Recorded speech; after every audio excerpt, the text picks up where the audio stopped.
Jesus asks the question, "What is your price? Are you willing to give up your old life for me?"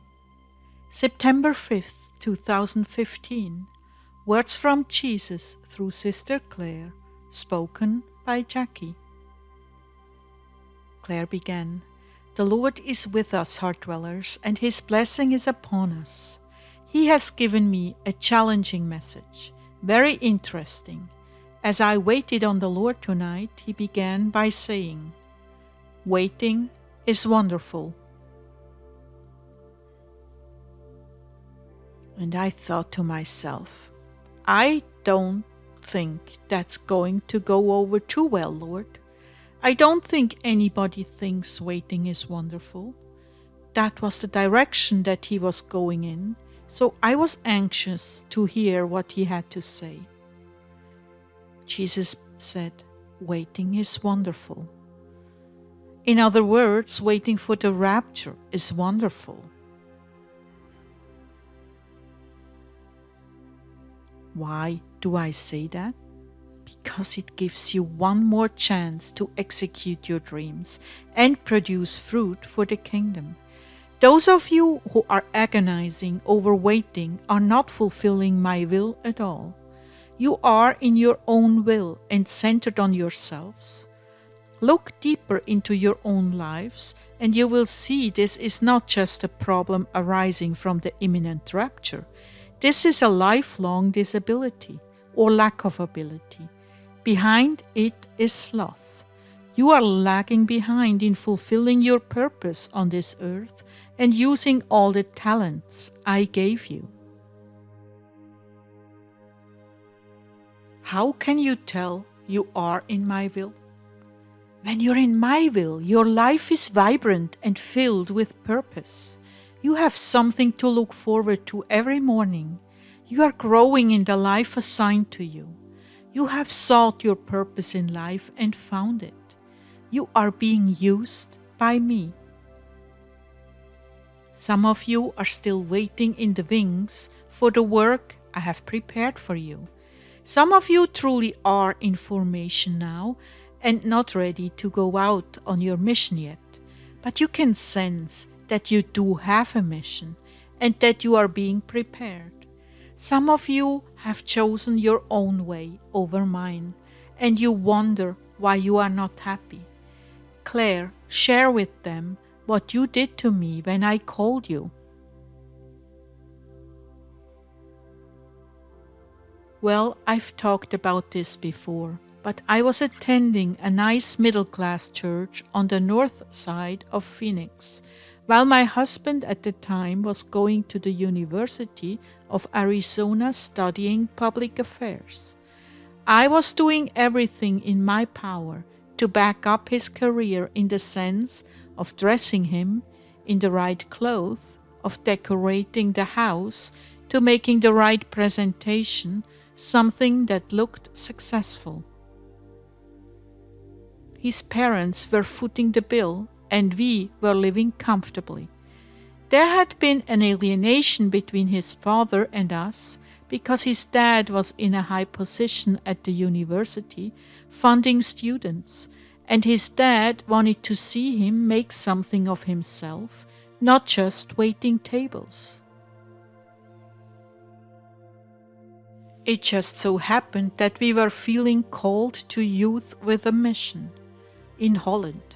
Or at least I was feeling really tugged on my heartstrings in that direction. So we started to really try to discern God's will for us.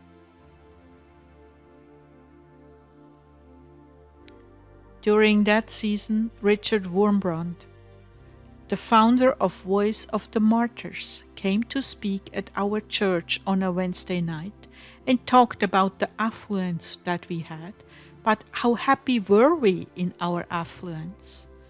He also talked about how some of us were called to the mission field, but we all had our price. He looked right at me, even though I was sitting on the far side of a wing in the church, and said, "What is your price?" Wow, that hit me like a bullet to the heart. Well, at the time, the church had one missionary. They were sending out a young single girl to work in an office of a ministry. We were a couple in our 30s with 3 children and wanted to go with youth with a mission to be trained. But we needed $5,000 and the church was not at all interested in funding us. The only thing worth that kind of money that we had was the brand new station wagon my husband's father had just purchased for us and given as a gift. Well, here family relations were improving and they gave us this gift. And of course, in order to go to youth with a mission, we would have to sacrifice this gift and totally alienate his father.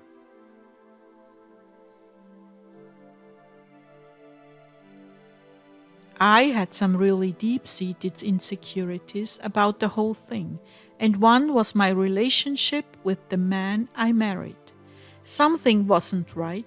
We weren't quite on the same page with each other, and I was thinking, great, we'll get over there in a foreign country and split up, and I'll be helpless with 3 children.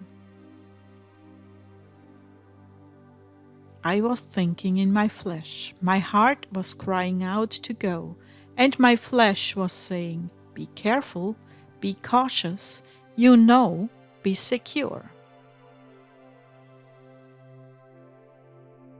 I remember we were so seriously considering it, I even had a ridiculous idea that I needed clothing for the trip to Europe. My mother had some clothes made for me. It was like I was considering a fantasy part in a play or something. In the end, we sold our hearts for a $5,000 car and relationship with his father, which soon afterwards fell apart. Then I had a dream. In this dream, I was on a cruise ship. The captain had requested to talk to me. He was on the level of the ship beneath the main deck. I walked into his presence. He was tall, blond, clean-shaven, and very handsome in his white suit. He said, "The Lord called. You missed the call, but He will call again." Then I awoke. Immediately I knew we had made the wrong choice, and I was deeply grieved. Not long after that, our second child had to have an emergency surgery for a life-threatening intestinal blockage. After 3 months of my husband and I living off the dole, he decided he would go back to school again, and we were back in our cozy middle-class lifestyle. But I wasn't happy. It was flat and lacking real deep substance. The next time the Lord called, we were doing the same thing, but in Annapolis, Maryland. And after 2 semesters, my husband was dropped by the school for one class he didn't do well in. This time, I had an inspiration. I followed through on, and he followed along because he didn't really have any real vision. And we made the leap from total dependence on wealthy parents to total dependence on God and living for Him alone. We ended up in a tar paper shack on the side of a mountain in the Poconos in Pennsylvania. Running water when it rained, scrounging firewood in the bitter cold. Now with my 4th child, only 2 months old, living a radical gospel poverty. Homeschooling 1 child and bathing my newborn in a wash basin on the floor. But happy. Oh my goodness, I'd never been so happy in my life. My whole life revolved around the Lord, my husband, and my children. We were inquiring about becoming a part of a Christian community associated with John Michael Talbot's community in Arkansas. I gave away all but the most utilitarian clothing I had, all my fine antiques, my fine furniture, dinnerware, and trappings of a really comfortable lifestyle. and classy things, like collector's items, and stripped down to the barest necessities. I encountered a whole new freedom to my life that I had no idea existed. This was our second call from the Lord. Shortly after that, my husband left me because he didn't want to have anything to do with this lifestyle. He wanted to do something in the world and be wealthy. You see, my children, there were sacrifices that had to be made, a comfortable lifestyle or living on the edge for me. There were decisions about the married life with children that had to be made. Relationships and security were left behind because I was calling her into another land, the land of my will, where things just spring up from the ground and fall into your lap as I provide for you. But there is a certain amount of deprivation, scorn, contempt, and insecurity until you learn to rest in me.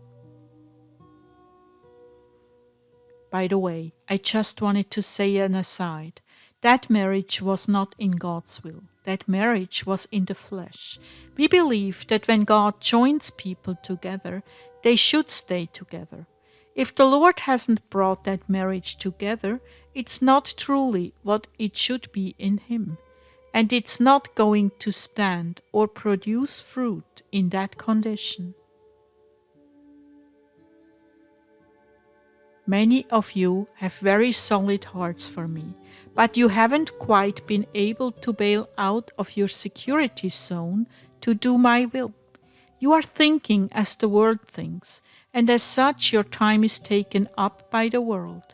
You are working for the securities of a roof over your head, a car, food, and clothing, and whether you admit it or not, approval from others, even in some cases your parents.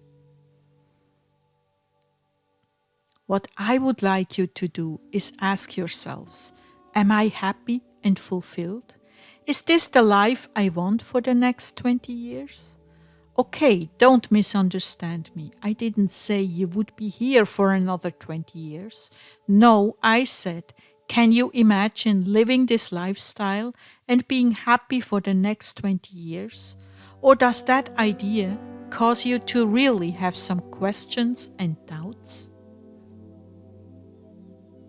Can you see yourself growing old and satisfied in this life? Or is something terribly important missing? Is there an unfulfilled desire to share the gospel and live free as the birds? Is there a longing to be in ministry and see others healed and safely in my arms? Or are you happy working for the world and contributing what you can and where you can, living the status quo? I'm going to leave you with these thoughts now. What is your price? Did I not tell you to pursue your dreams and continue working while you are waiting for me? Is it pure drudgery or a joy to live another day, to do one more thing for the coming of the kingdom? Are you biding your time or abiding in me? I want to see you strike out in a direction you've dreamt of but held back from doing because of the rapture or because of selfish personal motives, like Clare had. I want to see you break free and follow the highest purpose in your life, the purpose you were created for on this earth. When you are in that place, you will be in my will and know it.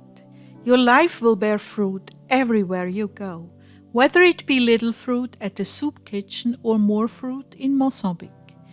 Every one of you has a decision to make. I don't care if you're 16 or 60.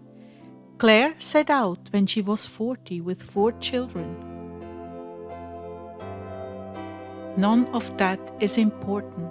What is important is, are you fulfilled? Or do you feel like life has cheated you? It is never too late to make that change, to follow me and follow your heart. Never too late.